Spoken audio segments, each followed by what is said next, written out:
Je suis actuellement interne en 3e semestre à Grenoble.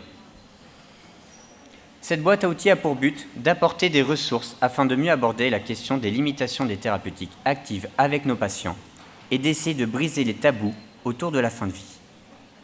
Je déclare aucun lien d'intérêt en dehors de mon poste au sein du Bureau national de l'ISNAR-IMG.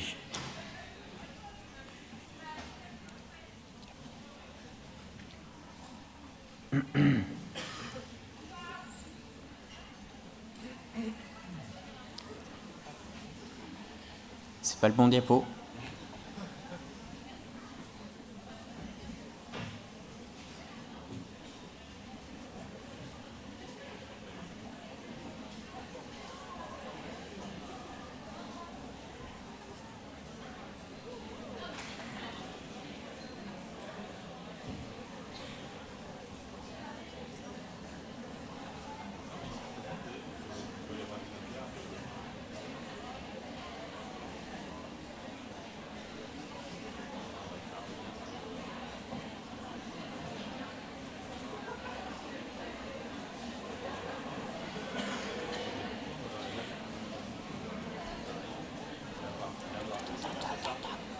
Stop.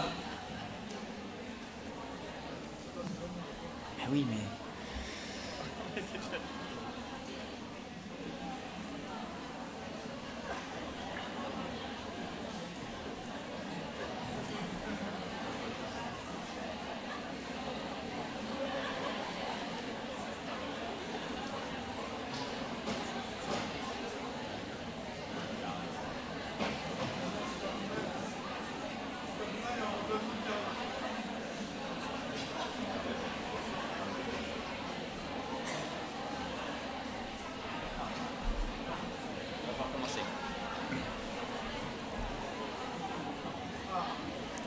Bonjour à toutes et tous, et bienvenue dans cette boîte à outils intitulée « Et si on osait parler de la mort ?» Je suis toujours Charles Garrido, chargé de mission partenariat au sein de l'ISNAR-IMG. Je suis actuellement interne en 3e semestre à Grenoble. Cette boîte à outils a pour but d'apporter des ressources afin de mieux aborder la question des limitations des thérapeutiques actives avec nos patients et d'essayer de briser les tabous autour de la fin de vie. Je déclare aucun lien d'intérêt en dehors de mon poste au sein du Bureau national de l'ISNAR-IMG.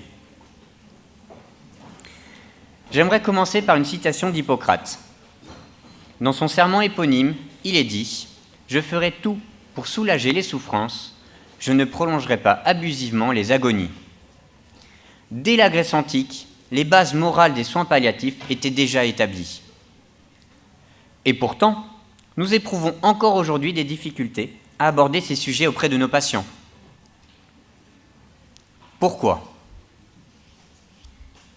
Pour m'aider à répondre à cette question, j'ai la chance d'être accompagné par Dr Olivier Mermet, médecin généraliste et en soins palliatifs, ainsi qu'ancien président de l'ASFAP, Société française d'accompagnement et de soins palliatifs.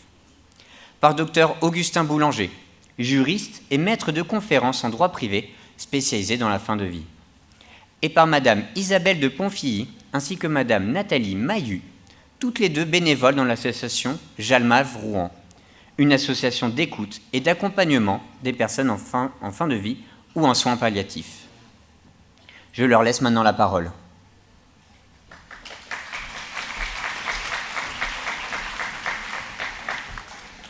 Bonjour à tous.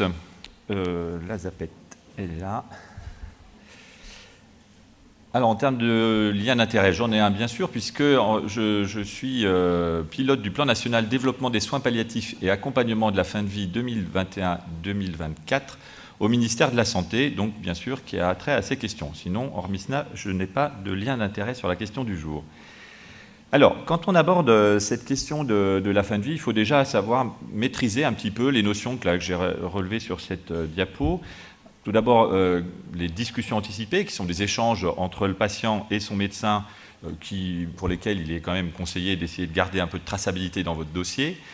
Les directives anticipées, qui peuvent d'ailleurs découler de ces discussions anticipées, qui pourront être détaillées un petit peu plus tard si vous le souhaitez, mais qui va donc être un document écrit rédigé par le patient. Il y a également la notion de personne de confiance, qui va être une personne qui pourra accompagner la personne dans son parcours de soins, être présente lors des échanges, mais également être le porte-parole de la personne si un jour elle n'est plus en état de s'exprimer.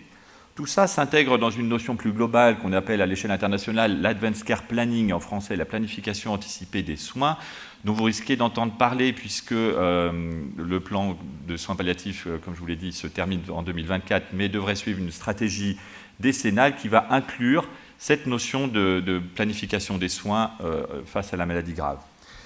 Également la notion d'obstination déraisonnable, je ne la détaille pas puisque Augustin Boulanger va vraiment vous en parler. Et puis il faut également savoir comment on procède à une démarche collégiale dans les situations prévues par la loi. Donc tout ça, je vous encourage à vous documenter. Alors, lorsqu'un médecin généraliste il est confronté à un patient avec une maladie grave, il va avoir plusieurs missions. Tout d'abord, une première mission qui est d'accompagner la personne, un accompagnement qui va être adaptatif tout au cours du parcours, médical, psychologique et également administratif de la personne dans sa globalité et avec également une prise en charge des besoins de l'entourage.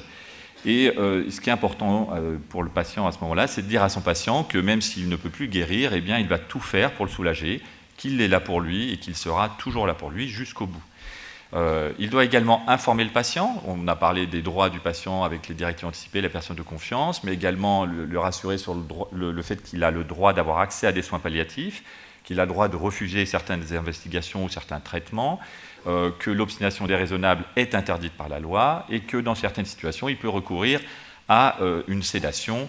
On pourra en parler également plus tard.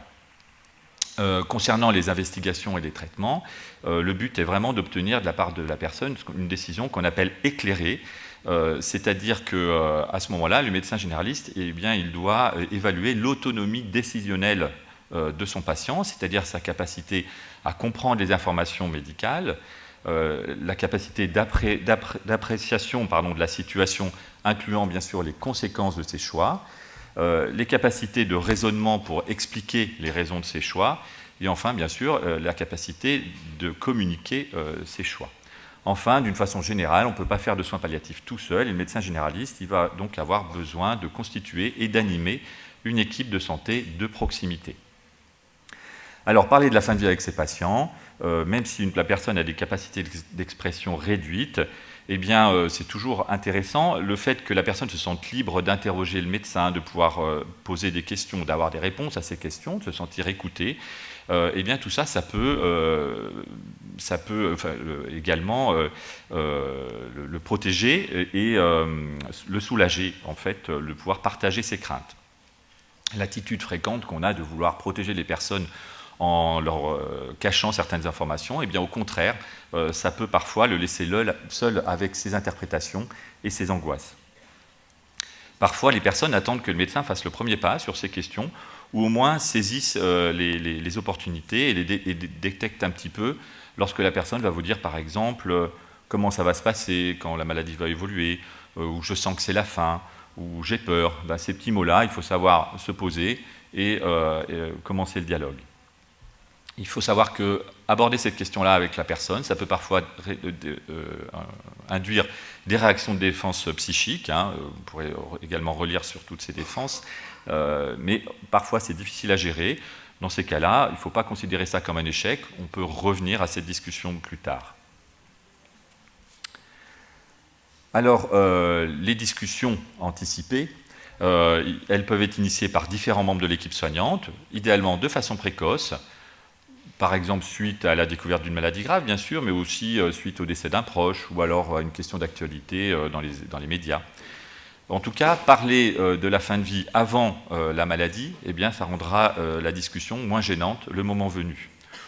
On peut bien sûr proposer des réévaluations ultérieures. Attention toujours, bien sûr, dans les patients qui ont des pathologies neurodégénératives, d'en parler avant que le patient n'ait une altération trop profonde, bien sûr, de ses fonctions cognitives. Une revue de la littérature a montré qu'en fait, on peut améliorer le taux de rédaction de directives anticipées en parlant à plusieurs reprises pendant quelques minutes, plutôt qu'en une seule séance de 30 minutes, un petit peu comme les interventions brèves qu'on peut voir, pour le tabac par exemple. On améliore aussi le taux de rédaction de directives anticipées en utilisant des outils ou des échanges en groupe. Je pense que les bénévoles de Jalmaf pourront nous en parler. Et en tout cas, toujours bien veiller à s'assurer que c'est le bon moment pour le patient, qu'il se sent écouté dans un bon climat, bien compris par lui, par vous du moins, et puis également par ses proches. Alors, lors des échanges, il faut bien sûr essayer d'avoir une posture d'écoute active, avec de l'empathie. Par exemple, se poser à côté du patient, se mettre à sa hauteur, créer un contact physique au moins visuel, couper son téléphone portable, voilà. Dans la façon de s'exprimer aussi, attention d'éviter le jargon médical ou administratif pour faire des phrases facilement compréhensibles pour la personne, et toujours veiller à poser des questions le plus ouvertes possible.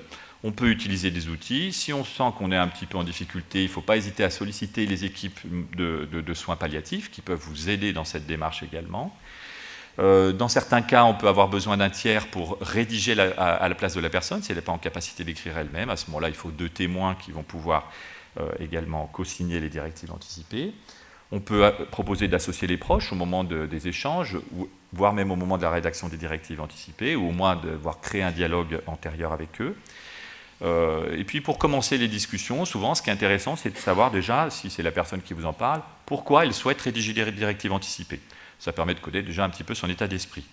On peut aussi lui demander de quoi elle souhaite parler, ou encore savoir ce qu'elle est prête à entendre. On peut lui dire, par exemple, est-ce que vous souhaitez qu'on parle ensemble des suites de votre maladie? C'est une question qui permet de débuter le débat. On peut ensuite s'appuyer sur le projet de soins. Par exemple, dire à une personne, écoutez, voilà, ça fait la 2e fois que vous tombez à domicile. Si vous tombez à nouveau, qu'il y a des conséquences, qu'est-ce qu'on pourrait faire ensemble? Ou alors, avant une intervention, lui dire, cette intervention, il y a des risques, est-ce que vous voulez qu'on en parle ensemble, qu'on anticipe tout ça? On peut aussi parler de la loi, présenter la loi du 2 février, ça implique de se renseigner sur le contenu de cette loi, bien sûr, sur les droits du patient, mais également ce que la loi impose aux soignants. En tout cas, il ne faut pas chercher à en dire trop vite. Aborder les sujets en plusieurs fois, si possible, ça peut laisser le temps à la compréhension pour la personne. Alors en pratique, quand il va falloir rédiger les directives, si vous aidez la personne dans cette démarche, eh bien on peut conseiller à la personne de commencer par son histoire, ses valeurs, ses convictions personnelles, ses croyances. Par exemple, on peut lui dire, est-ce que vous avez eu des cas de fin de vie dans votre famille? Comment ça s'est passé? Ou alors qu'est-ce qui vous rendrait heureux sur la période de votre fin de vie, comment vos proches réagissent à votre réaction en ce moment, qu'est-ce qui est le plus important pour vous, si vous étiez très malade, qu'est-ce qui pourrait vous faire du bien. On peut ensuite aborder les craintes, les angoisses, par exemple de dire qu'est-ce qui vous fait le plus peur dans la maladie qui se présente, ou qu'est-ce que vous n'accepteriez pas. Des études ont aussi montré qu'en fait, adopter une communication hypothétique, c'est-à-dire avec des exemples concrets, c'est plus efficace pour aider la personne à se projeter. On va dire, par exemple, si vous étiez dans une situation où vous ne pouviez plus vous exprimer, plus vous alimenter, eh bien, qu'est-ce que vous souhaiteriez? Ou alors, vous avez été témoin d'une situation de fin de vie que vous jugez s'être mal passée ou bien passée au contraire. Qu'est-ce qu'on peut en tirer comme enseignement pour vous? En tout cas, tous ces temps d'échange, c'est vraiment important parce qu'en absence de ces échanges, eh bien, on constate que de la part des professionnels, il est plus souvent facile de faire que de ne pas faire. Par exemple, faire une dernière chimiothérapie à 3 jours du décès ou mettre une perfusion sur une personne qui décède le lendemain. Bon, des choses comme ça. On peut aussi aborder les options possibles en fin de vie. Est-ce que vous souhaitez rester à votre domicile ou être dirigé sur un établissement? Si oui, lequel? Voilà. On peut aussi, en tout cas, toujours veiller à éclairer la personne sur les conséquences de ses décisions et vérifier, bien sûr, le caractère légal et approprié des volontés. Parce que le jour où on doit appliquer des directives anticipées qui paraissent inappropriées, ça induit d'avoir à mettre en place justement une procédure collégiale. Donc si au moment de la rédaction, on peut aider à ce qu'elle soit le plus appropriée possible, c'est assez intéressant. Et bien sûr, devant l'évolution de la maladie, il y a des nouveaux enjeux, et donc on peut proposer à la personne de refaire ces directives. Attention aussi que le lieu de conservation des directives anticipées soit bien connu, idéalement déposé sur le DMP. je me dépêche pour rester dans le timing. Attention à des risques aussi liés aux directives anticipées. C'est pas une pratique complètement sans risque. Une rédaction imprudente des directives anticipées, eh bien, elle peut résulter d'un manque d'information ou au contraire d'une désinformation. Il y a beaucoup de relais de désinformation, vous le savez. Aussi d'expériences passées anxiogènes ou de certaines situations médiatiques où les gens vont rédiger des directives en réaction qui peuvent être imprudentes. Ou encore une méconnaissance des diverses possibilités thérapeutiques, d'où l'intérêt des échanges avec le médecin. De même, des questions trop fermées ou des questionnaires type case à cocher qu'on voit beaucoup circuler, eh bien, parfois ça risque de restreindre les choix de la personne dans son expression. Attention aussi que ça peut être une mise en perspective complexe pour la personne qui peut parfois être source d'angoisse. On a parlé des réactions de défense tout à l'heure. Il faut aussi faire attention que ça reste, les directives anticipées, un instrument de dialogue et de soutien dans la relation de confiance avec le médecin. Par exemple, on peut, si une personne vous présente ces directives, lui dire bon, qu'est-ce que vous avez voulu dire en les écrivant, partir de ces directives pour continuer encore la recherche des informations de la personne. En tout cas, ça ne doit pas être un point d'arrivée. On ne doit pas dire à la personne vous avez écrit ça, donc on va faire ça. On doit toujours maintenir un dialogue. Pour certains patients aussi, la promesse du médecin dont on parlait au début de non-abandon et d'accompagnement, eh bien, elle est plus importante même que de rédiger des directives anticipées. Et certains perçoivent le fait de rédiger des directives comme de la méfiance vis-à-vis de la médecine. Pardon, en tout cas, voilà, il faut aussi comprendre que les directives ne doivent pas devenir des injonctions à s'exprimer, au risque de dériver finalement paradoxalement d'une promotion de la liberté des personnes à une obligation de prédétermination contraignante de leurs souhaits. Ça, c'est particulièrement vrai en EHPAD, à cause d'une protocolisation parfois excessive liée aux critères de certification ou par crainte de poursuites judiciaires.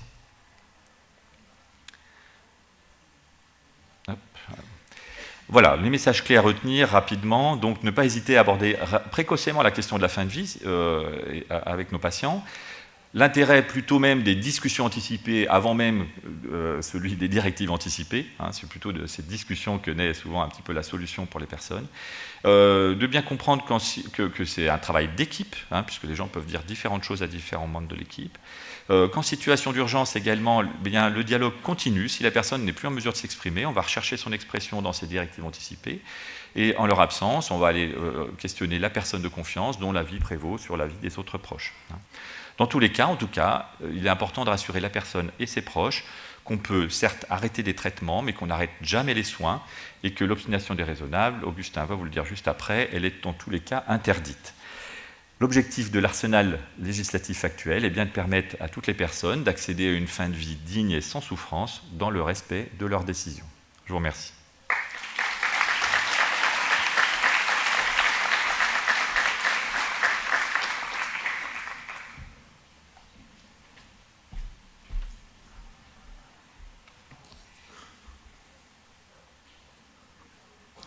Bien, bonjour à tous. Un grand merci d'abord aux organisateurs de leur invitation. Je vais vous parler aujourd'hui de l'interdiction de l'obstination déraisonnable. Je n'ai pas de lien d'intérêt. Alors, quelques propos liminaires d'abord, pour évoquer l'historique de cette interdiction. Il y a eu, au cours des derniers siècles, d'importants progrès des techniques médicales en général. Alors bien sûr, ça induit un certain nombre de risques. Risques d'un côté, du point de vue du médecin, d'un sentiment de toute puissance, avec cette impression effectivement de pouvoir résoudre toutes les problématiques que rencontrent les patients.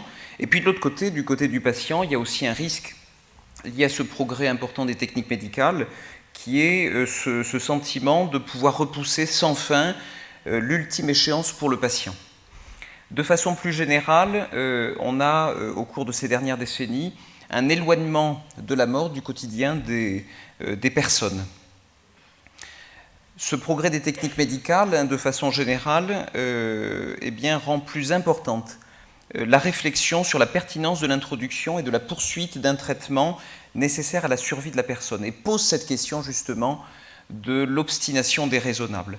Il y a ici une balance bénéfice-inconvénient pour tout traitement qui doit être discuté, réfléchi en amont, pour éviter bien justement que le patient ne souffre davantage du fait de cette obstination déraisonnable. Concernant plus précisément la notion d'obstination déraisonnable, quelques remarques. Il s'agit d'abord d'une interdiction qui est faite aux médecins, qui a été introduite assez récemment, en 1995, dans le Code de déontologie médicale, et il y a eu un changement de terminologie. Pendant longtemps, on a parlé non pas d'obstination déraisonnable, mais d'acharnement thérapeutique. Voilà. Et désormais, les textes sont très clairs, c'est la notion d'obstination déraisonnable qui est bien présente dans chacun des articles de loi. Alors pourquoi ce changement? Pourquoi cette nouvelle appellation? La notion d'acharnement thérapeutique avait quand même quelques avantages, notamment de dénoncer très clairement les excès de la pratique. Mais cette notion souffrait d'un caractère vague et péjoratif qui ne permettait pas un débat serein, en tout cas pour un certain nombre d'auteurs qui ont soulevé cet aspect. La notion d'obstination déraisonnable, au contraire, conserve cet avantage qu'avait la notion d'acharnement thérapeutique en dénonçant clairement ce type de pratique, mais elle a aussi un aspect pédagogique, parce qu'elle va aussi nous enseigner que l'on peut s'obstiner quand on est médecin, mais de manière raisonnable, en utilisant effectivement toutes les techniques qui sont à notre disposition et sans générer chez le patient un surcroît de souffrance.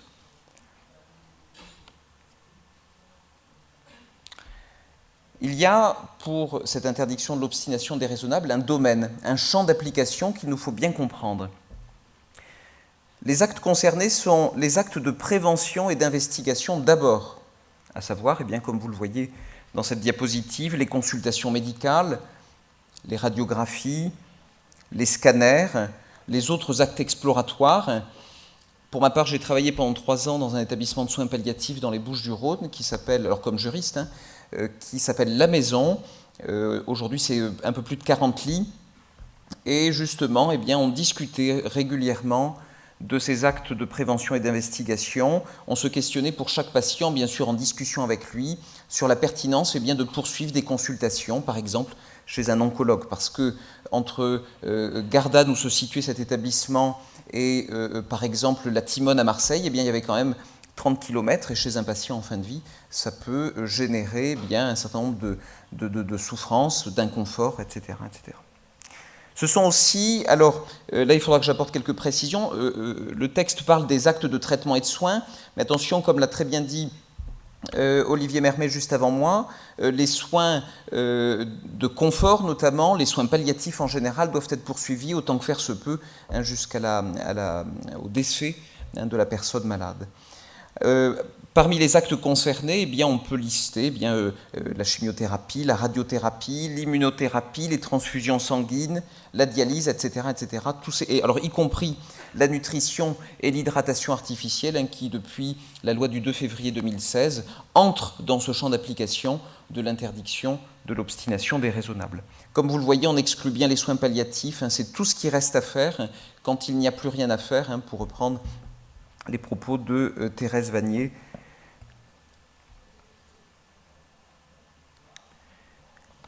L'appréciation. Il va falloir à un moment donné dire que l'on est ou que l'on n'est pas en situation d'obstination déraisonnable.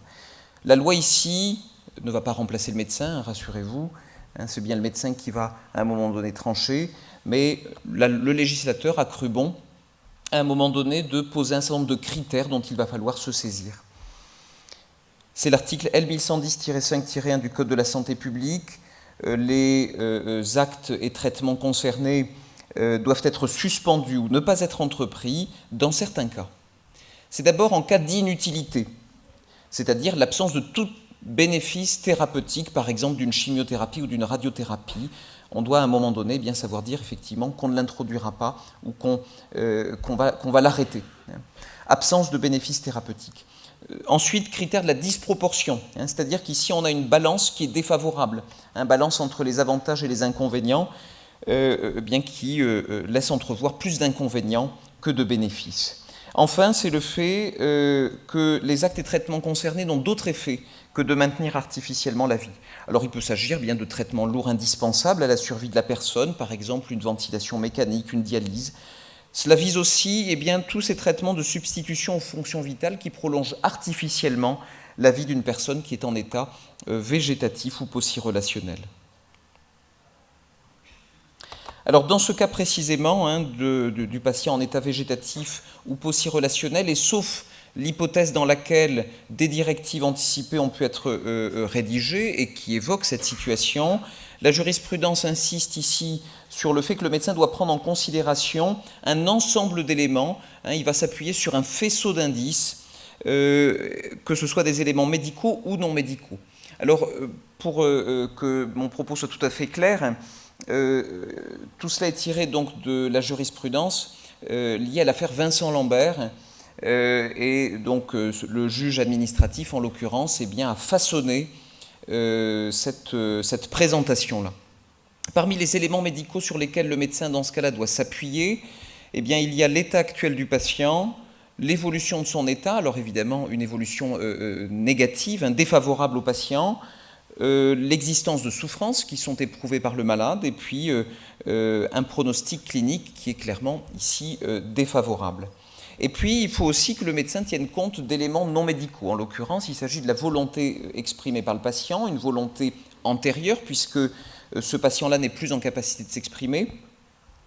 Et, alors, sauf, encore une fois, directive anticipée rédigée, le médecin va se tourner vers la personne de confiance, si elle a été désignée, pour recueillir son témoignage sur cette volonté antérieurement exprimée par le malade, et puis, à défaut, vers son entourage, la famille, les proches. Attention, comme vous le voyez, là c'est une phrase extraite d'un des arrêts dans l'affaire Vincent Lambert.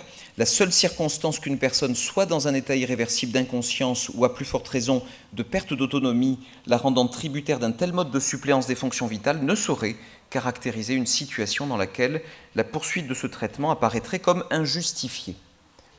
D'où la nécessité de s'appuyer sur le plus d'éléments possible parmi ceux que je vous indique. Attention, dans tous les cas, vous l'aurez compris, la volonté de la personne est essentielle, que celle-ci soit d'ailleurs en capacité ou non de s'exprimer. Le médecin doit respecter la volonté exprimée par le patient. Cela ressort clairement du Code de la santé publique qui indique que le patient prend, avec le professionnel de santé, les décisions qui concernent sa santé. Il y a ce souci ici, non seulement de recueillir le consentement du patient, mais plus encore de faire qu'il soit acteur de sa prise en charge.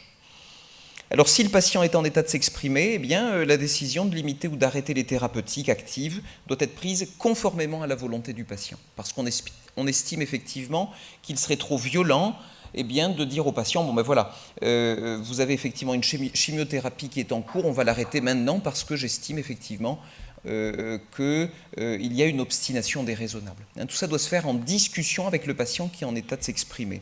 Au contraire, si le patient est hors d'état de s'exprimer, un contrôle de cette volonté va être effectué, mais ce sera fait dans le cadre d'une procédure collégiale qui est définie dans le Code de la santé publique et qui va permettre de réunir bien sûr le médecin en charge du patient, mais aussi un médecin consultant et puis les membres présents de l'équipe de soins. Si l'obstination déraisonnable s'avère caractérisée,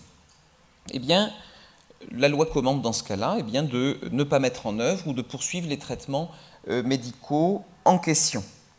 On parle de limitation des thérapeutiques lorsque l'on décide de ne pas mettre en œuvre le traitement concerné, par exemple pour éviter un certain nombre de complications. À un moment donné, si le patient est hors d'état de s'exprimer, on peut, dans le respect de la collégialité, prendre la décision de ne pas réanimer le patient, et s'il fait à un moment donné, s'il y a effectivement une situation qui le justifierait, on décide de ne pas réanimer précisément parce que ça va induire un surcroît de souffrance qui n'est pas utile à un certain stade d'évolution de la maladie. On peut aussi prendre la décision d'arrêter les thérapeutiques et dans ce cas-là, de ne pas poursuivre le traitement concerné. Chaque fois, la décision est prise dans l'intérêt de la personne malade. En conclusion, quelques mots. D'abord, rappeler que la technique est indispensable pour soigner les personnes, pour soulager leurs symptômes. ce que je vous disais en introduction, je peux en reparler ici, à savoir que ce progrès des techniques médicales est évidemment heureux, que ça a permis de guérir de certaines maladies, enfin de soigner certaines maladies qui étaient autrefois incurables, qui ne le sont plus désormais. Donc il faut aussi reconnaître effectivement tous les bienfaits liés à ces évolutions. En même temps, il est important d'éviter les excès pour ne pas faire courir à la personne le risque de souffrance supplémentaire. Le législateur, autre point, interdit aux médecins toute forme d'obstination déraisonnable, et une fois ce seuil atteint, il faut prendre, en accord avec le patient, un certain nombre de décisions, de limitations ou d'arrêt des thérapeutiques. Enfin, c'est un interdit qui se veut respectueux de la personne, mais aussi respectueux du processus de mort naturelle en évitant tout maintien artificiel de la vie. Je vous remercie de votre attention.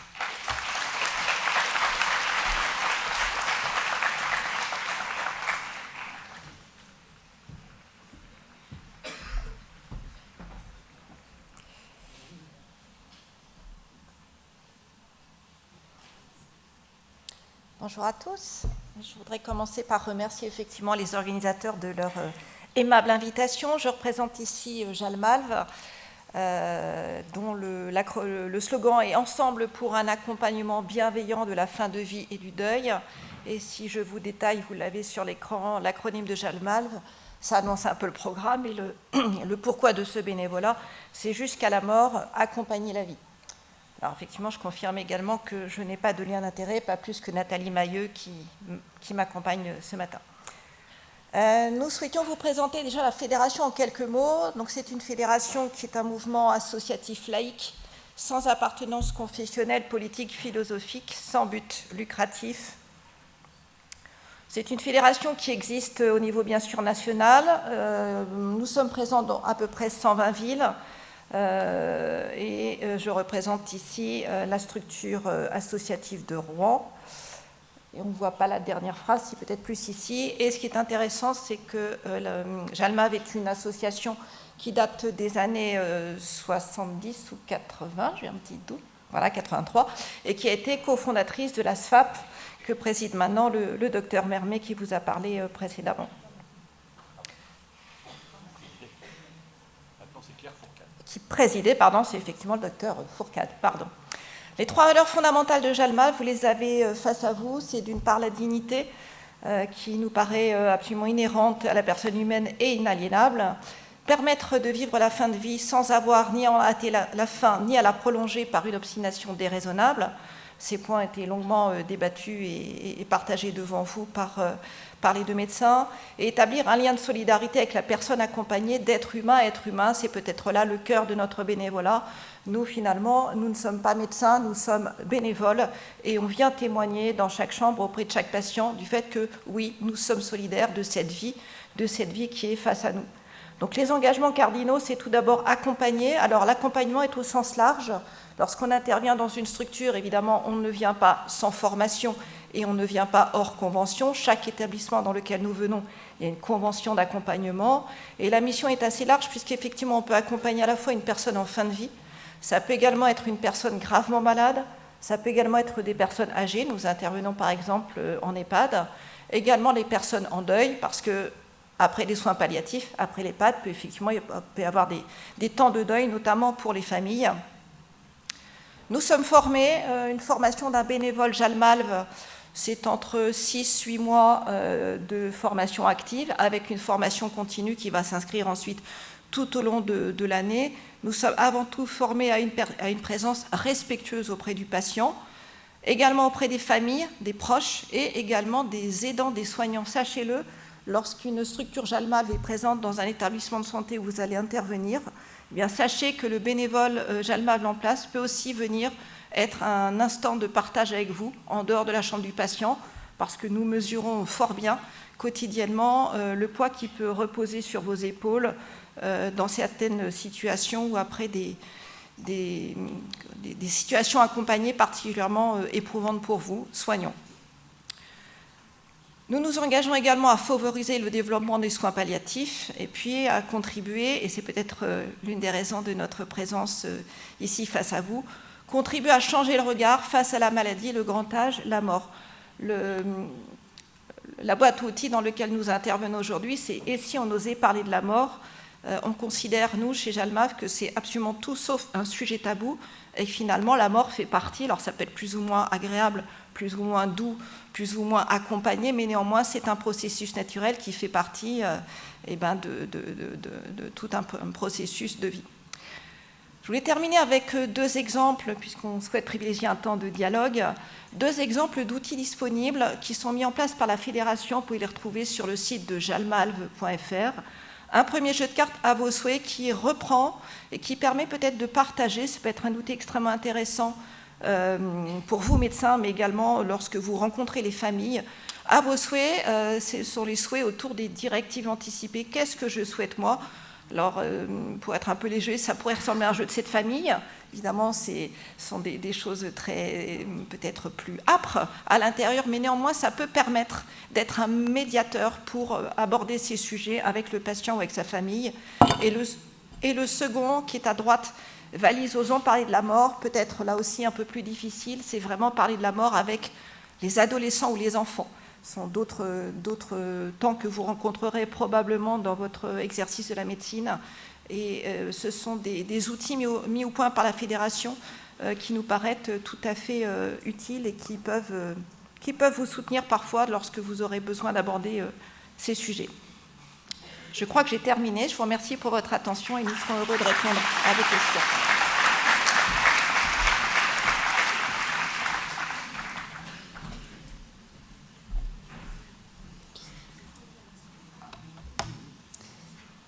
Merci à vous pour vos riches interventions. Juste avant, je vais donner la parole à Madame Maillu, afin qu'elle nous fasse un retour d'expérience auprès des patients qu'elle a pu voir. Bonjour à tous. Qu'est-ce qu'on va faire, nous, auprès de vos patients? Qu'est-ce qu'ils attendent de nous? Alors, nous n'attendons rien et eux n'attendent rien non plus.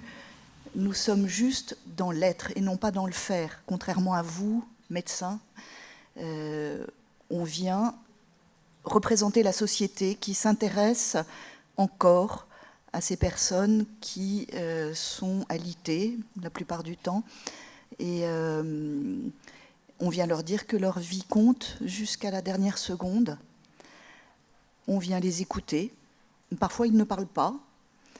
Parfois, on a besoin d'une ardoise pour échanger. Parfois, quand ce sont des personnes qu'on a accompagnées déjà, on peut faire une simple présence silencieuse, ce qu'on ne fera pas avec quelqu'un qu'on n'a pas encore rencontré. Voilà, il n'y a pas d'attente, c'est juste du temps gratuit offert. Et je pense que, selon mon expérience, ça apporte une ouverture. On est des personnes tierces, on n'est pas l'équipe médicale, il n'y a pas d'enjeu médical, on n'est pas la famille, donc il n'y a pas d'enjeu affectif, on est une oreille neutre et on peut, les patients peuvent décharger sur nous des choses qu'ils n'osent pas partager à vous ou à leur famille parce qu'il y a des enjeux. Avec nous, il n'y a pas d'enjeu. Et donc, nous sommes les réceptacles, parfois, de choses lourdes pour eux, qu'ils n'ont pas réussi à poser. Et ça leur permet peut-être de s'apaiser. Ça permet aussi, en verbalisant des choses qu'ils ont au fond d'eux-mêmes, qu'ils n'ont jamais réussi à verbaliser, ça leur permet de clarifier là où ils en sont, de éventuellement revenir sur certains passages de leur vie qui ont été compliqués. Ça leur permet une ouverture. Voilà, je ne sais pas si j'ai répondu. Parfaitement. Merci à vous quatre pour vos riches interventions.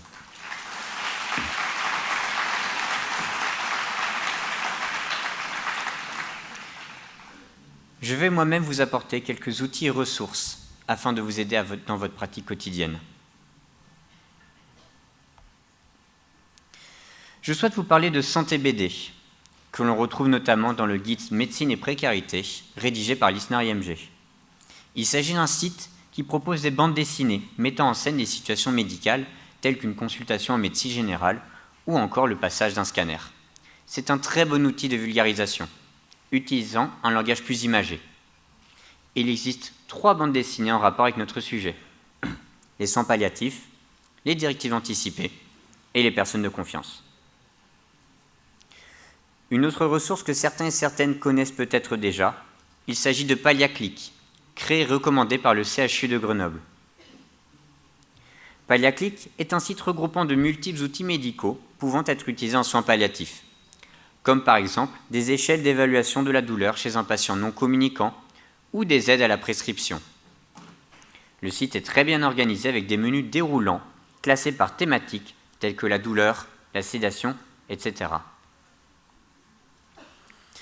Je vais vous présenter la fiche Urgence Pallia, clé créée et disponible sur le site de la SFAP, Société française d'accompagnement et de soins palliatifs. Cet outil m'a été conseillé par le docteur Mermet. Il s'agit d'une fiche de synthèse d'informations d'un patient en soins palliatifs, permettant un dialogue homogène entre les différents professionnels de santé. Elle est très simple d'usage et rapide à remplir. Elle se présente sous forme de PDF avec des items à cocher et à compléter. Et pour finir, j'aimerais vous présenter une dernière ressource, qui n'est pas un outil de travail, mais plutôt une piste de réflexion. Elle m'a été recommandée par Madame de Ponfilly. Il s'agit d'un TEDx intitulé « What Happens as We Die » par Dr. Catherine Mannix. Dr. Mannix est une médecin anglaise. Elle travaille dans une unité de soins palliatifs. Elle vient parler de la mort à travers un récit touchant d'une visite médicale qui changera jamais sa façon d'exercer la médecine, et plus particulièrement la prise en charge des personnes en fin de vie. Elle était interne comme nous au moment de ce récit. Vous découvrirez dans cette vidéo une approche qui se détache de la médecine et qui se tourne vers une approche plus sociale. Je vous invite à flasher ce QR code si vous le souhaitez, qui vous mènera directement vers la vidéo en question. Nous allons maintenant passer un temps d'échange avec vous. Si vous souhaitez me poser une question, je vous invite à lever la main. Quelqu'un se chargera de vous apporter un micro. Je vous remercie pour votre attention.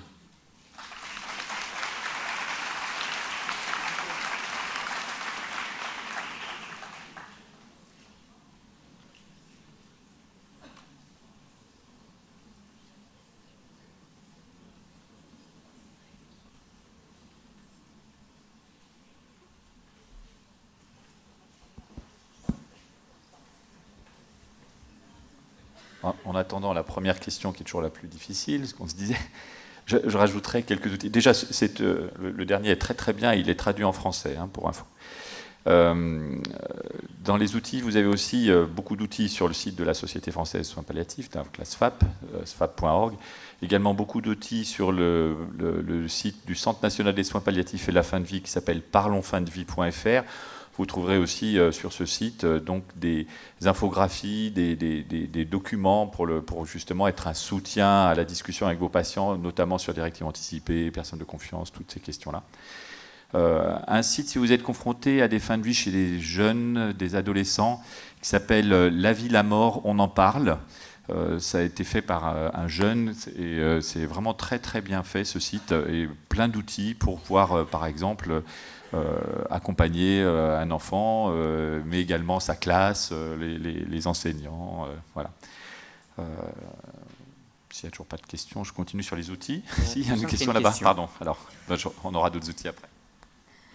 Bonjour, j'ai une question pour l'association Jamlave. Alors, j'ai pas bien compris si nous, en tant que médecins généralistes en cabinet libéral, par exemple, si on a un patient en situation de fin de vie ou maladie grave, on peut faire appel à vous et une intervention peut-être au domicile ou une rencontre avec ce dernier, ou est-ce qu'on doit passer par la structure hospitalière qui suit le patient? Merci pour cette question. Alors, nous signons des conventions avec les établissements dans lesquels nous intervenons. Donc, on n'est pas en relation directe avec les médecins généralistes. Vous, en tant que médecin généraliste, vous devez prendre contact avec un service qui bénéficie de lits de soins palliatifs.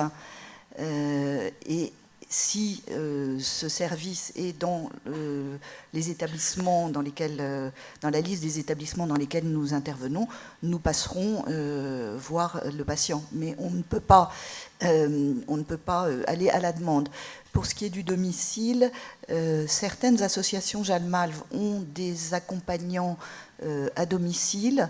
À Rouen, on n'en a pas. C'est une activité qui est très chronophage et qui demande une formation bien spécifique et surtout des accompagnants qui ont déjà une expérience de terrain en établissement hospitalier, ou oui, essentiellement hospitalier.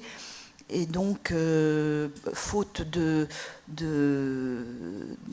d'un nombre suffisant de bénévoles, pour l'instant, nous n'avons pas mis en place à Rouen d'intervention à domicile. C'est en réflexion, mais certaines associations Jalmalve à travers la France ont cette possibilité. Au Havre, ils font de l'accompagnement à domicile.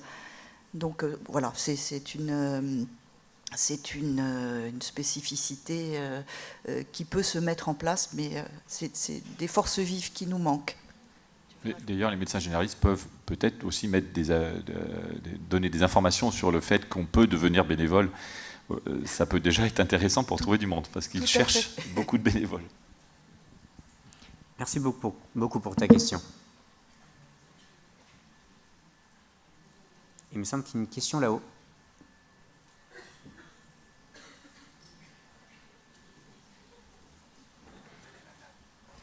Est-ce que tu peux te présenter avant ta question, s'il te plaît? Oui, bonjour, moi je suis Merci. Élise, je suis interne en 3e année de médecine générale. Ouais. Et j'aurais une question. On parle de l'aide médicale à mourir. Est-ce que la SFAP pourrait nous faire un petit récapitulatif un peu de cette nouvelle législation Alors, je vais répondre à ta question. Je te remercie avant tout pour ta question. Tu fais sans doute référence à la Convention citoyenne sur la fin de vie, qui est sortie du coup en avril 2023. Malheureusement, cette boîte à outils a pour objectif de débattre, non pas de débattre de la conclusion de cette Convention citoyenne, mais de chercher des clés pour mieux prendre actuellement en charge nos patients en fin de vie. C'était pas pour en débattre, c'était juste pour savoir ce qui en était ressorti. On peut dire très rapidement, il y a actuellement tout ce qui est aide active à mourir est interdite par la loi en France, soyons clairs là-dessus. Il y a divers pays qui ont légiféré sur la question de diverses façons.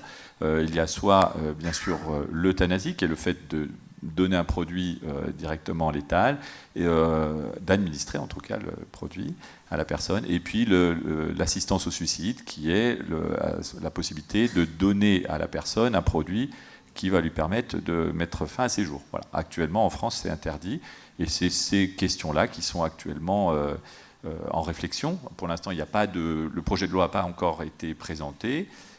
Ça a été une des propositions faites par la Convention citoyenne, comme l'a dit Chat, mais pour l'instant, voilà, il n'y a pas le projet de loi n'est pas encore présenté, en tout cas. Ça va être débattu à l'Assemblée nationale prochainement, a priori annoncé dans l'été par le ministre, enfin, la ministre. Merci.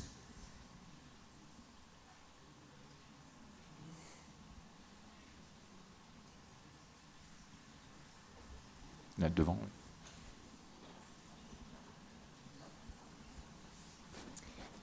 Bonjour, je suis Mathilde Chouquet, je suis médecin généraliste remplaçante. En fait, dans ma pratique, j'ai été confrontée déjà à des fins de vie pour des personnes plutôt âgées. Et je voulais savoir si vous avez des formations à recommander pour des médecins généralistes pour aborder ces questions de fin de vie, peut-être les directives anticipées, tout ça, et puis peut-être pour mieux se préparer éventuellement à accompagner des fins de vie pour des personnes plus jeunes, où du coup ce serait... Enfin, j'imagine ça plus difficile en tout cas pour l'instant. Alors, il y a diverses façons de se former. Il y a la possibilité actuellement de faire une FST, une formation spécifique transversale, juste après l'internat. Donc ça, c'est vraiment pour les personnes qui souhaitent une formation post-internat. Après, il y a aussi la possibilité de passer un DU de soins palliatifs, ou voire DIU. DIU, c'est en 2 ans, DU, c'est en 1 an. Donc il y en a à peu près dans tous les territoires. Enfin, il faudrait demander à Marco Gambirasio qui est là, si vous le souhaitez. C'est le médecin de Rouen, de l'équipe de soins palliatifs. Et puis, il y a aussi plein de formations qui sont procurées par MG France ou d'autres organismes de formation. Il y a aussi, la SFAP propose des webinaires. Alors ça, c'est une information qu'on va donner parce que ça va faire partie un petit peu, à terme, des échanges qu'on pourra avoir en tout cas. Mais l'ASFAP propose des webinaires en ligne qui sont sur des thèmes variés, notamment sur des questions très pratico-pratiques. Qu'est-ce qu'on fait en période d'agonie, comment on fait les soins de bouche, voilà, enfin toutes ces questions-là. Et puis avec des questions plus éthiques, plus sociétales, justement, pour répondre à ces questions sur les débats de la fin de vie. Donc allez sur le site de l'ASFAP, vous trouverez plein de webinaires et les formations sont gratuites pour les internes, en fait. Donc d'autant plus quand ça sera des internes de médecine générale. Mais donc vous pouvez tout à fait aller sur le site de l'ASFAP et profiter de ces webinaires qui sont vraiment très intéressants et une très bonne façon de se former au moment où vous pouvez, puisque vous pouvez les voir en replay même après. Ça, plus les sites que je vous ai cités tout à l'heure, parlonsfindevie.fr, vous allez trouver plein d'infos. Voilà.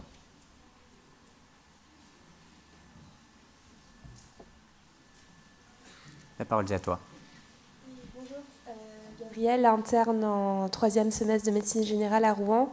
Moi, je voulais savoir si on avait des outils pour arriver à des directives anticipées chez des patients qui avaient déjà des troubles cognitifs assez avancés, pour ne pas s'appuyer uniquement sur la famille. Oui, bonjour, je ne vois pas où vous êtes, mais je peux essayer de répondre en tout cas juridiquement sur cette question-là. Il est important pour notamment le médecin qui accompagnerait le patient dans la rédaction de ces directives anticipées de bien faire attention à ce que la volonté qui est matérialisée bien dans le document soit bien une volonté à la fois libre, lucide et éclairée. Donc ça suppose, alors évidemment on peut avoir effectivement un commencement de maladie psychique qui n'est pas empêchant, mais enfin il faut quand même faire très attention à ce qu'il n'y ait pas une altération trop prononcée des facultés cognitives de l'intéressé, sans quoi ces directives anticipées pourraient être par la suite attaquées en justice et réduites à néant.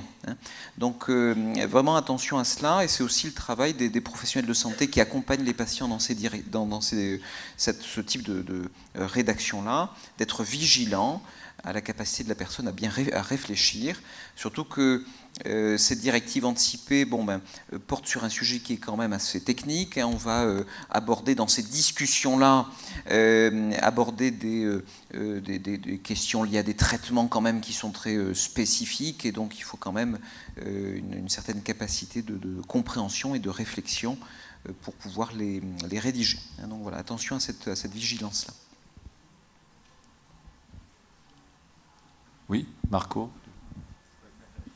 Tu as un micro derrière. Pardon. Bonjour, je profite pour me présenter. Marco Gambirasio, je suis médecin responsable de l'unité de médecine palliative au CHU de Rouen. Je me permets d'intervenir juste pour compléter très rapidement la réponse à madame qui questionnait sur la formation et puis sur l'importance de la collégialité, notamment pour répondre aussi à la dernière question.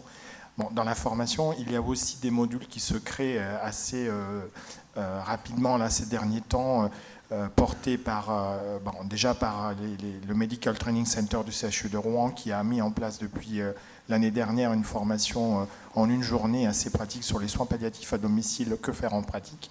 Donc il y a ça comme outil ici, mais je pense qu'il y en a aussi par ailleurs pour des formations courtes. Et puis, il y a aussi l'élément de la collégialité pour répondre à comment se défendre, entre guillemets, ou pour anticiper des questions qui seraient difficiles et des décisions qui seraient difficiles à porter quand nous ne sommes pas soutenus par des décisions éclairées ou par des discussions anticipées et par des formulaires de directives anticipées. Ce qu'on invite, c'est surtout à la collégialité et à la décision commune pour faire collégialité, on n'est pas forcément dans le besoin d'organiser des staffs avec 40 personnes autour de la table. C'est pas aussi chronophage que ça d'appeler un confrère, une consoeur, de demander un conseil par un numéro de téléphone accessible. Il y en a un au CHU de Rouen qui est ouvert à la ville. Il est joignable de l'extérieur tous les jours de 9h à 17h et samedi, dimanche matin. Donc lorsqu'on est confronté à une situation où une prise de décision est nécessaire, mais elle ne peut pas être portée par une seule personne et on a un peu la crainte d'une possible réaction de la part des soignants ou de la part des familles, rien de mieux que j'appelle un ami et on discute du dossier, on implique plusieurs intervenants et en très très peu de temps, on peut faire collégialité, décision commune. Et puis, bien entendu, l'outil fiche urgence Palia reste quand même un outil à s'approprier, à bien connaître et à bien diffuser, parce que dans la situation d'urgence, on n'est pas sûr d'avoir quelqu'un au téléphone. Et un outil bien rédigé, avec tous les éléments nécessaires, peut être de grande aide pour la décision. Donc tout ça, il ne faut pas hésiter à faire appel autour de vous, vous allez trouver quelqu'un qui va vous aider. Merci.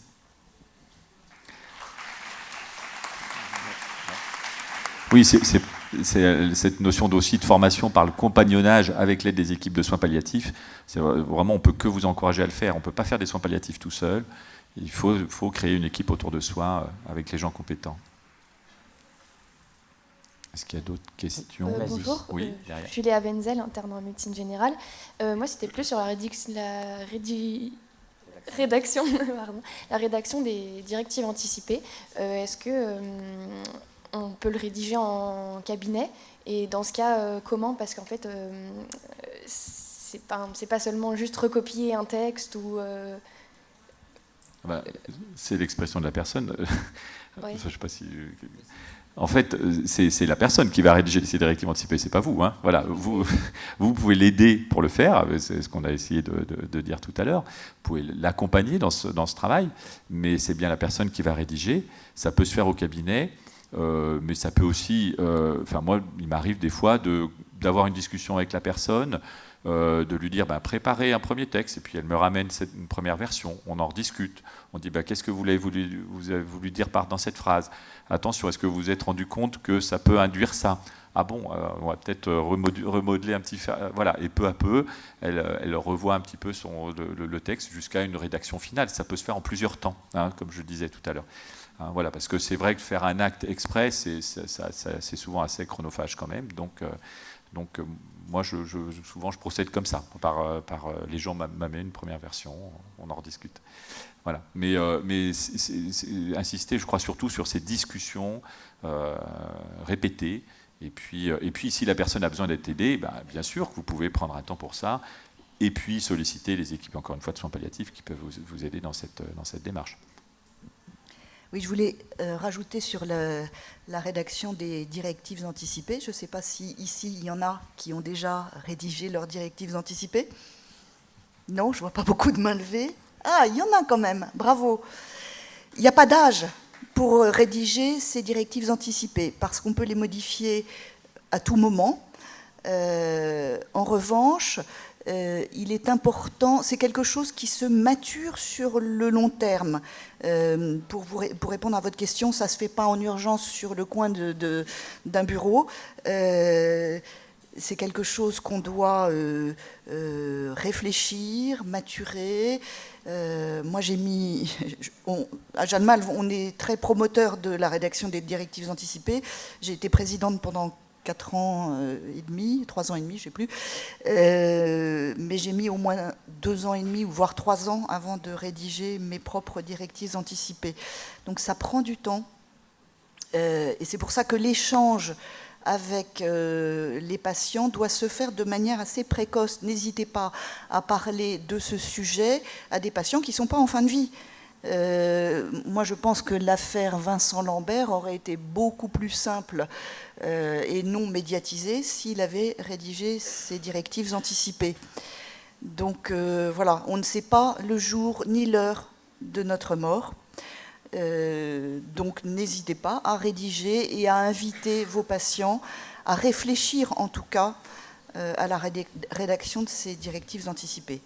Et je dis, ça n'a rien d'obligatoire. pour compléter ce qu'ont dit effectivement mes collègues et pour bien répondre à votre question, vous avez un formulaire, type de rédaction de directives anticipées qu'on va trouver sur le site de la HAS, qu'on va trouver sur le site du ministère de la Santé également, et qui est assez bien fait effectivement avec deux volets.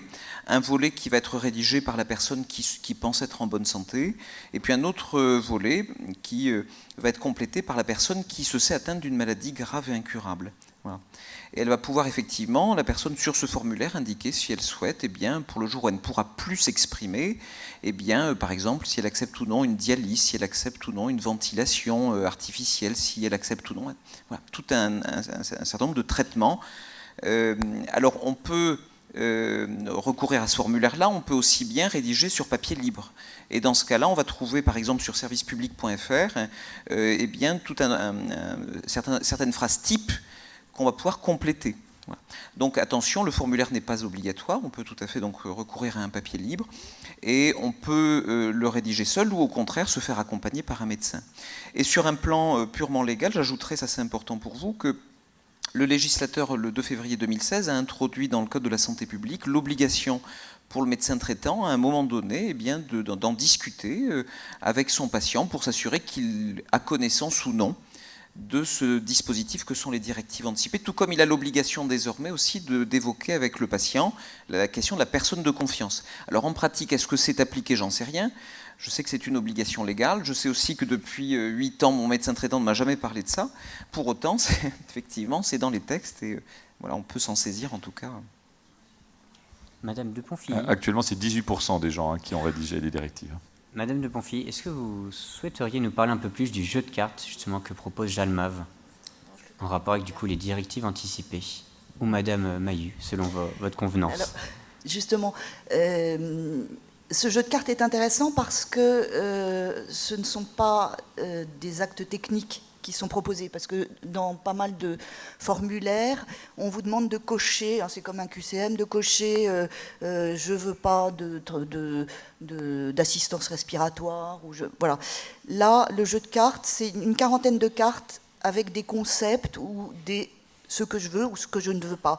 Je veux être accompagnée de mes proches, je veux ne pas souffrir, je veux rester propre, je veux être respectée dans ma dignité, je souhaite être accompagnée spirituellement. Voilà, une quarantaine de souhaits, puisque ça s'appelle « À vos souhaits ». Et le jeu consiste à faire 3 colonnes, ce qui est indispensable, enfin ce que j'envisage d'indispensable pour ma fin de vie, ce qui compte le plus. La deuxième colonne, ce qui compte mais moins, et la troisième colonne, ce qui compte vraiment beaucoup moins. Et le but est de cerner de plus en plus ce qui compte vraiment pour moi, pour ma fin de vie. Donc on élimine les 2 colonnes de droite, on garde la colonne qui est le plus important, et on recommence. Et ainsi, on va cerner de plus en plus, et il y a des choses auxquelles on n'a pas pensé. Dans ce jeu, il y a des propositions auxquelles on ne pense pas spontanément. Et donc, ça permet vraiment d'affiner sa réflexion et donc d'aider vraiment à la rédaction. Et je pense que vous, médecins, ou les infirmiers, infirmières, devraient se saisir de ce jeu pour aider les patients, dans les EHPAD également. C'est vraiment un bon outil.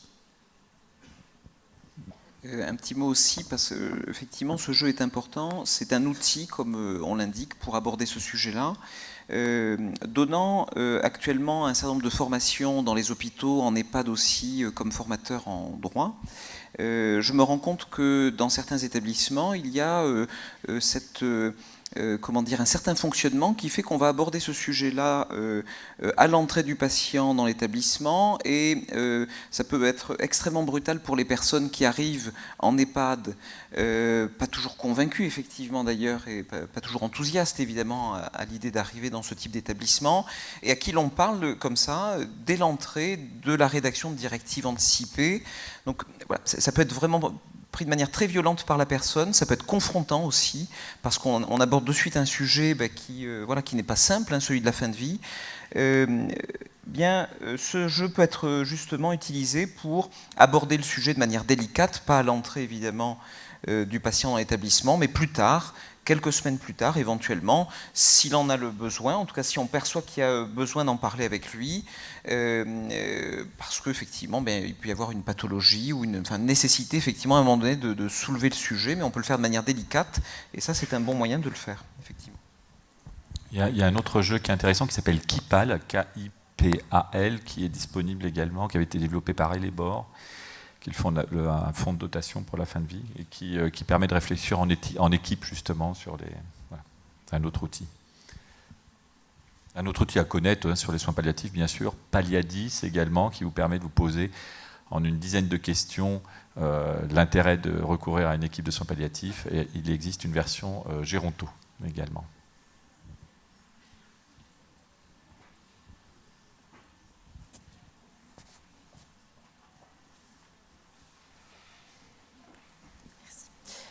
Bonjour, Mathilde Rinker, du coup je suis interne en médecine générale à Nancy.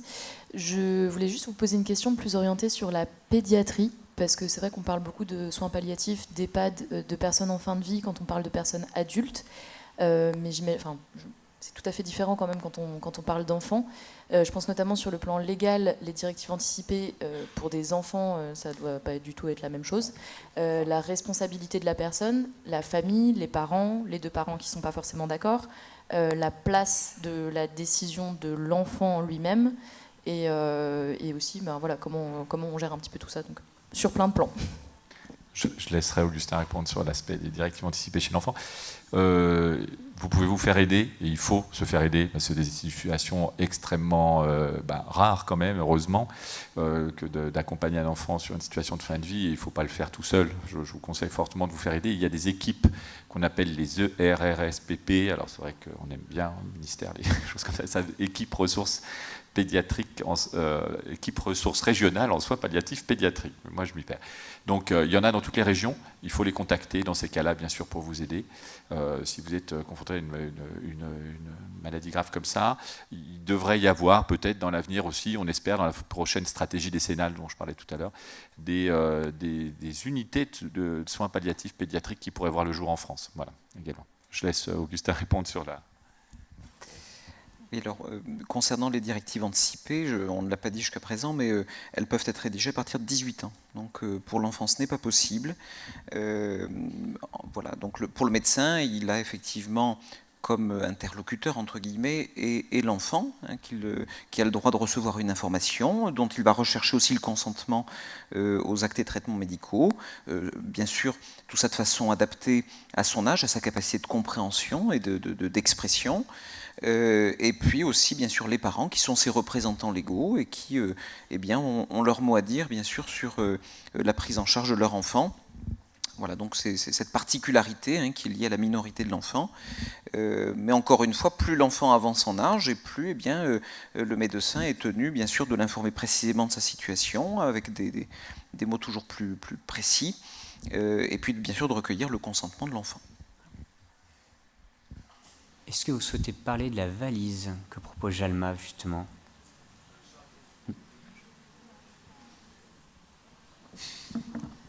Pardon, on est en train de dire non, pas moi. C'est un outil plus récent que moi je maîtrise mal et Nathalie aussi, donc on ne voudrait pas vous proposer des choses erronées. Voilà, notre valise à Rouen a disparu. Et je crois qu'en fait ce sont des jeux, des petits jeux, genre jeux de loi, des saisons, enfin c'est vraiment adapté aux petits, aux enfants petits. Très bien, merci. Alors il y a aussi des pictogrammes que vous pouvez télécharger. Il y a une application c'est Medipicto, je crois, qui s'appelle. Voilà, vous pouvez aussi avoir des outils comme ça, des idéogrammes. Une question là-bas. Oui, bonjour, je suis Théo Charnois, je suis un interne en 2e année. J'avais une petite question pour rebondir sur le médecin, pour dire un appel à un ami. Je ne sais pas si vous utilisez la plateforme OmniDoc. C'est des avis par Internet. Est-ce que c'est suffisant en termes de collégialité sur des prises en charge de soins palliatifs en médecine de ville? Et voilà, qu'est-ce que vous en pensez? Dans une démarche collégiale, en fait, une procédure collégiale, ce qu'on demande, c'est l'avis d'un deuxième médecin, appelé en qualité de consultant, qui ne doit pas avoir de lien hiérarchique avec le premier. Donc c'est ça qui est dit dans la loi. Hein, je parle sur la... Et donc voilà. Après, c'est vrai que s'adresser à une équipe de soins palliatifs, vous allez avoir quelqu'un en plus qui a quand même une pertinence dans la réponse que n'aura peut-être pas un médecin sur OmniDoc. Enfin, je ne sais pas s'il y a des palliatologues sur OmniDoc, je ne crois pas pour l'instant. Mais c'est vrai que ça dépend. Si vous avez un patient, une SLA, une CEP évoluée, effectivement, peut-être que d'avoir l'avis d'un neurologue, et je ne sais pas s'il y en a non plus sur OmniDoc, bon, ça pourrait être intéressant. Mais sinon, pour prendre une décision comme ça, c'est vrai que le plus habituel, c'est de se diriger vers l'équipe mobile de soins palliatifs, l'équipe locale. Voilà. Je ne sais pas si ça répond à votre question. OmniDoc, moi je le vois plus sur un intervenant plus technique quand même, hein, habituellement sur un avis. C'était pour savoir justement si ça pourrait s'adapter à l'équipe mobile de soins palliatifs. On pourrait l'imaginer. Il y a aussi ce qu'on a mis en place dans le plan, c'est des appuis territoriaux en soins palliatifs, c'est-à-dire que c'est justement un appui téléphonique, notamment aux heures de fermeture des structures de soins palliatifs spécialisées. Donc ce n'est pas encore mis en place dans tous les départements, sur tous les territoires. Ça peine un petit peu à se mettre en place, mais en gros, les fonds sont donnés aux ARS pour développer ça sur leur territoire. Donc ça devrait continuer à se développer. Il y aura des lignes téléphoniques dédiées à la collégialité. Merci. Sur la collégialité, petite précision quand même, depuis la loi du 2 février 2016, il y a 3 cas dans lesquels la procédure collégiale doit être engagée. Ça, c'est important. Premier cas, c'est en cas de demande d'un patient à recevoir une sédation profonde continue maintenue jusqu'au décès. Alors dans ce cas-là, eh bien, une procédure collégiale doit être mise en place de façon à vérifier que les critères qui sont assez restrictifs quand même, que bien, ces critères légaux sont bien respectés. C'est-à-dire qu'on a bien un patient, par exemple, qui est gravement malade et incurable, qui a une souffrance réfractaire au traitement, et dont le pronostic vital est engagé à court terme, par exemple. C'est un des 3 cas de sédation profonde continue. Donc là, effectivement, la procédure permettra de vérifier que ces critères-là sont bien respectés. Ça, c'est le premier cas. Sédation profonde continue. Deuxième cas, on en a parlé, c'est pour des directives anticipées dont le médecin se dirait qu'elles sont manifestement inappropriées ou qu'elles ne sont pas conformes à la situation médicale. Alors dans ce cas-là, procédure collégiale, on va en discuter ensemble et puis le médecin en charge du patient à la fin va dire, bon ben voilà, vu les discussions qu'on a eues, elles me paraissent effectivement manifestement inappropriées, donc on ne va pas les appliquer, elles sont écartées. Et le troisième cas, eh bien, c'est en lien avec l'intervention que j'ai faite tout à l'heure sur l'obstination déraisonnable.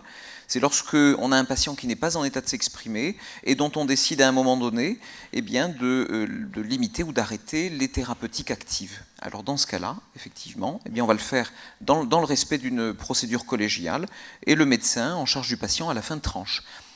Attention, c'est important. La procédure est collégiale, on va se réunir avec un médecin consultant, comme tu l'as expliqué Olivier, avec les membres présents de l'équipe de soins, mais à la fin, la décision n'est pas collégiale, c'est une décision qui est personnelle au médecin en charge du patient. C'est lui qui tranche. Voilà.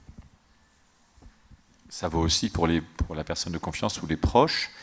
Hein, ce n'est pas la personne de confiance ou les proches qui décident. Par exemple, on voit beaucoup de gens arriver en disant « j'ai demandé qu'on débranche mon père ». Non, c'est le médecin qui a pris la décision. Il faut toujours rappeler ça parce que les gens vivent après ça, avec ça. Hein, voilà. C'est bien de le préciser aussi. Voilà. Nous avions une question par là-bas. Oui, bonjour à tous et à toutes. Merci pour ces échanges très constructifs. Du coup, moi, c'est Lisa da Silva. Je suis présidente de l'Association nationale des étudiants en pharmacie de France. Donc, je suis désolée, je vais un peu peut-être généraliser la chose, mais on discute depuis tout à l'heure de décisions collégiales, de travail en interprofessionnalité. Et c'est vrai qu'on n'a pas ça dès notre formation. On peut, depuis tout à l'heure, pareil, on parle beaucoup de diplôme universitaire ou de formation de professionnels. Est-ce qu'aujourd'hui, il y a des outils mis en place ou des outils qui vont être mis en place pour nous former dès notre formation socle et du coup en interprofessionnalité, parce qu'en soi, on est tous ensemble confrontés face à des patients qui sont confrontés à la mort ou même des proches aidants, et on a tendance à oublier cette facette de proche aidant qui est hyper importante. Et aujourd'hui, je pensais au jeu de cartes. Est-ce qu'il y a peut-être une volonté de le mettre au sein des facultés, une volonté de développer vraiment des formations dès le début pour qu'on évite d'arriver, quand on est spécialisé ou quand en train de se spécialiser ou professionnel, à se dire qu'est-ce que des dérives anticipées et comment les rédiger avec notre patient. Des directives, pas des dérives anticipées. Effectivement, c'est une très bonne question, mais c'est un vœu qui est fait depuis de nombreuses années et qui est très difficile à mettre en place en pratique dans les facultés, que de faire des enseignements interprofessionnels ou pluriprofessionnels. Ça se fait dans certaines facs. Moi, j'ai participé un jour à un atelier avec des internes et des kinés, par exemple. Je ne sais pas s'il y avait des pharmaciens, mais c'est sûr que c'est très, très important. Et c'est... alors, je sais que dans la prochaine stratégie, c'est quelque chose qui a encore été aussi évoqué, que de faire des enseignements comme ça pluriprofessionnels. Mais en pratique, c'est dur à organiser, en fait, dans chaque faculté. Il faudrait demander au DMG.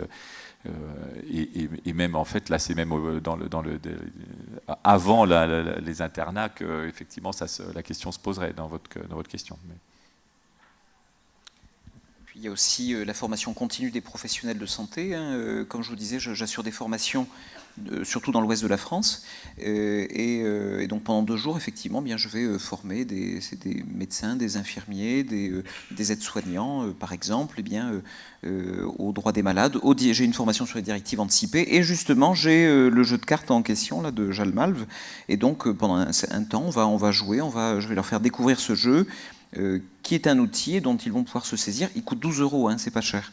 Ça a augmenté 13 maintenant ? Ah oui, c'est 12 maintenant. Bon. Et donc effectivement, on peut s'en saisir. Mais voilà, donc ça peut être donc sur les bancs de la faculté, ça peut être aussi plus tard dans le cadre de formations adaptées. Et rappelons que le DU, pour le coup, il est ouvert à plusieurs professionnels. Il y a, dans un DU de soins palliatifs, vous avez des médecins, des psychologues, des assistantes sociales, il peut y avoir des pharmaciens. Pharmaciens dont l'intervention est effectivement à domicile, souvent oubliée dans ces situations et qui sont pourtant un lien important pour les personnes. D'autant plus maintenant que le midazolam est autorisé dans les officines de ville. Oui. Oui, bonjour, je suis Justine, je suis interne en premier semestre à Amiens et j'ai commencé ma thèse sur les directives anticipées et je vais bientôt faire une intervention dans une maison de santé justement pour informer les gens et les inciter à les rédiger. Et je voulais savoir comment on peut se procurer ce jeu, parce que j'ai regardé sur internet et c'était écrit indisponible à la vente. Je crois que c'est sur le site de Jalmalve. Le site de Jalmalve, vous pouvez le... Et justement, j'ai cliqué et c'était écrit indisponible. Alors ça... C'est peut-être ponctuel, on vérifiera, mais théoriquement, c'est toujours accessible avec un paiement en ligne possible, mais on vérifiera ce point. Il y a c'est peut-être de nouveau en impression, en édition, mais théoriquement, c'est accessible de manière très simple sur le site de la Fédération. En précisons que c'est un jeu qui a fait ses preuves, puisque c'est la traduction française d'un jeu canadien qui était en langue anglaise, qui s'appelait Go Wish. D'accord, merci beaucoup. Devant, là.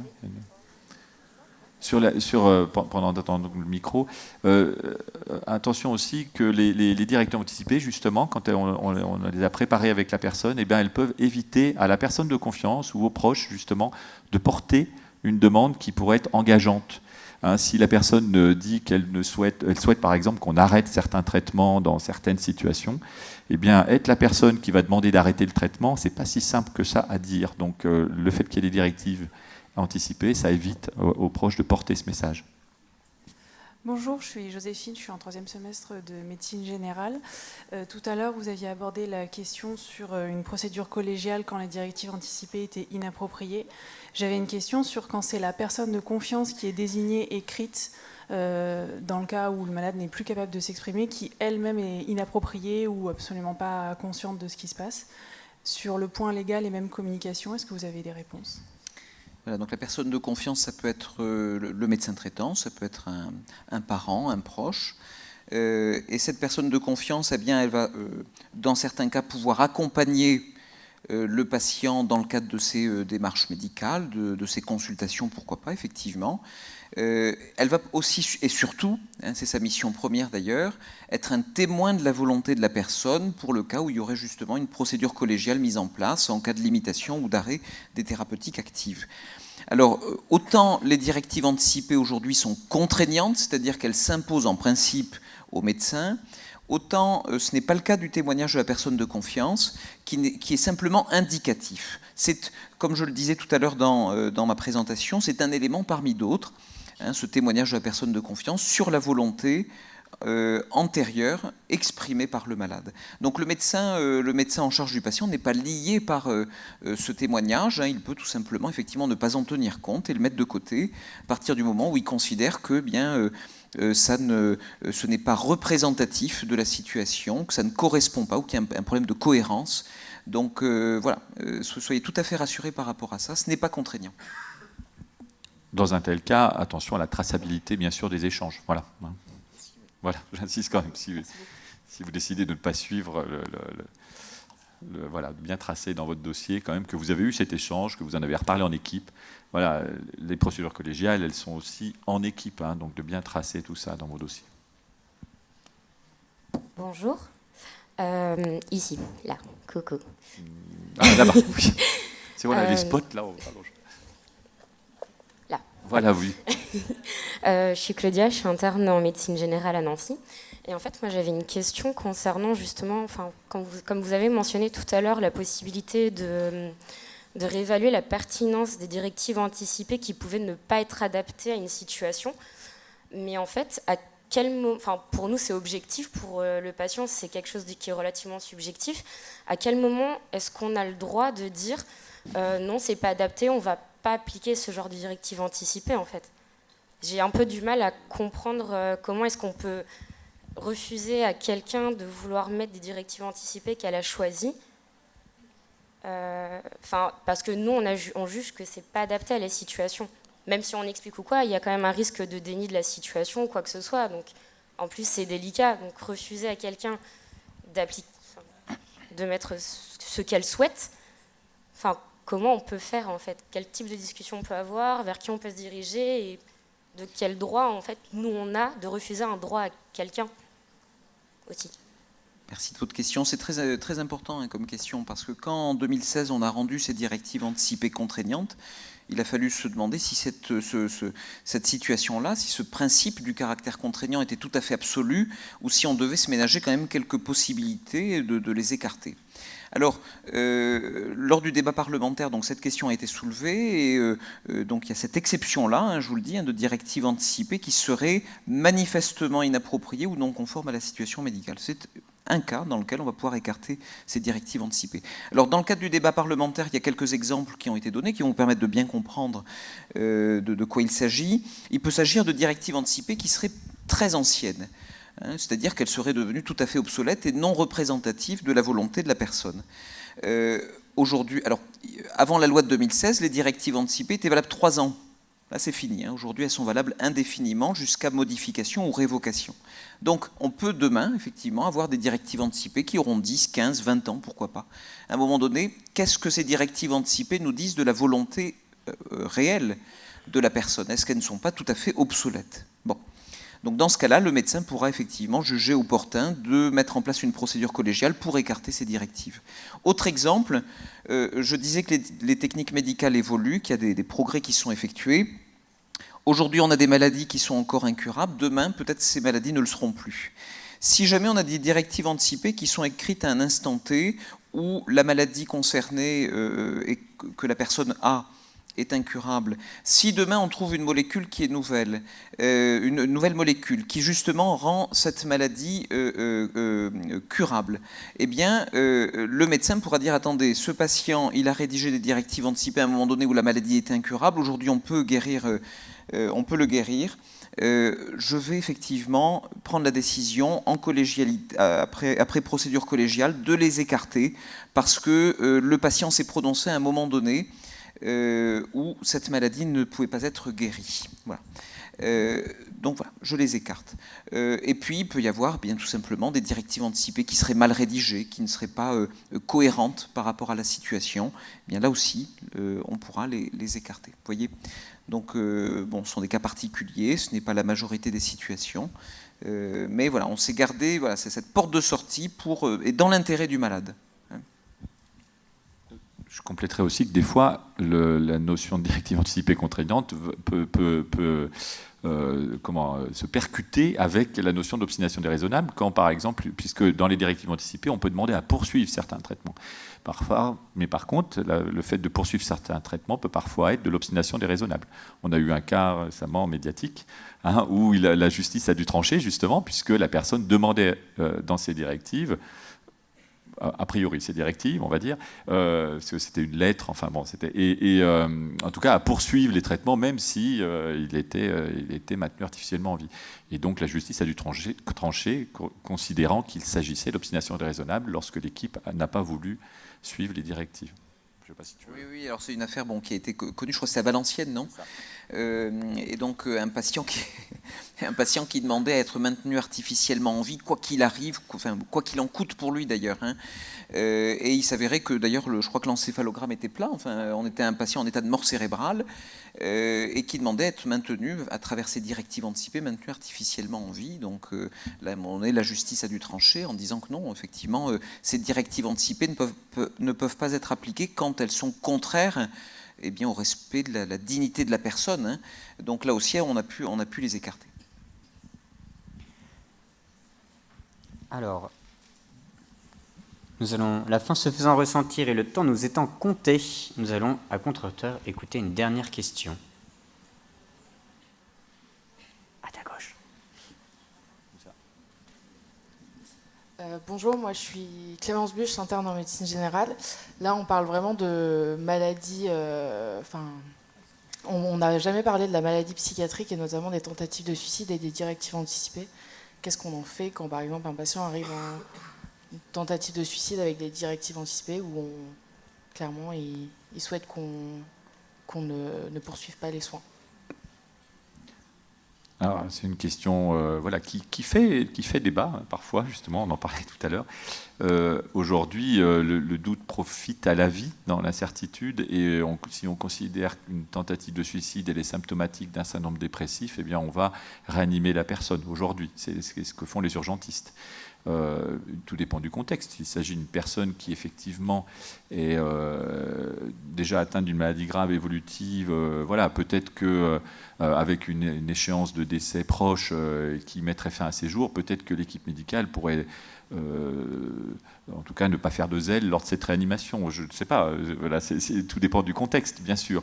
Mais aujourd'hui, une tentative de suicide est réanimée dans le fait qu'on peut considérer que c'est la manifestation d'un syndrome dépressif. Enfin, je ne sais pas comment tu répondrais à ça, Marco, par exemple. Je ne suis pas sûr qu'on ait le temps, malheureusement. Bon, excusez-moi. En tout cas, non, c'est vrai que c'est une question, puisque cette question va être débattue, en tout cas, justement, sur les débats sur la fin de vie qui devraient avoir lieu, puisque, justement, on envisage de pouvoir donner ce droit à la personne. Mais sur les questions psychiatriques, ce ne serait pas le cadre légal qui serait envisagé pour l'instant, en tout cas. Si c'est le cas, parce que c'est déjà autorisé dans certains pays, mais ce qui est envisagé en France ne concerne pas les maladies psychiatriques. En 31 secondes, je peux dire que de manière générale, en cas d'urgence, parce que là on est quand même sur des situations très particulières et situations d'urgence, le médecin doit intervenir. hein, dans tous les cas. Il n'est pas temps dans ce cas-là de consulter quoi que ce soit, aucun document. On intervient et ensuite, à la rigueur, on consulte. Et on a eu une affaire récemment avec un témoin de Jéhovah qui arrivait aux urgences, justement. Il avait rédigé ses directives anticipées, il ne voulait pas de transfusion sanguine. Sauf qu'arrivant en situation d'urgence à l'hôpital, eh bien, il a été pris en charge. Il a reçu effectivement une transfusion. Et ensuite seulement, effectivement, il fallait respecter les directives anticipées. Je crois même que si c'est... Alors, 15 secondes. Je crois même que si ce n'est pas écrit exactement dans le texte, comme je ne suis pas juriste, je ne le connais pas par cœur exactement dans les propos ni dans les virgules, mais le temps nécessaire pour bien connaître la situation doit être respecté afin de prendre la meilleure décision possible. C'est un peu le cas typique où on peut ventiler quelqu'un temporairement sur une complication aiguë avant de s'approprier du contexte plus général qui justifie l'arrêt de la ventilation, éventuellement la sédation. Ce serait trop injuste, quelque part, à contrario, de prendre une décision uniquement se basant sur la photo. Je veux dire toujours la photo et le film, mais c'est pas pareil. Donc voilà, c'est tout. Merci.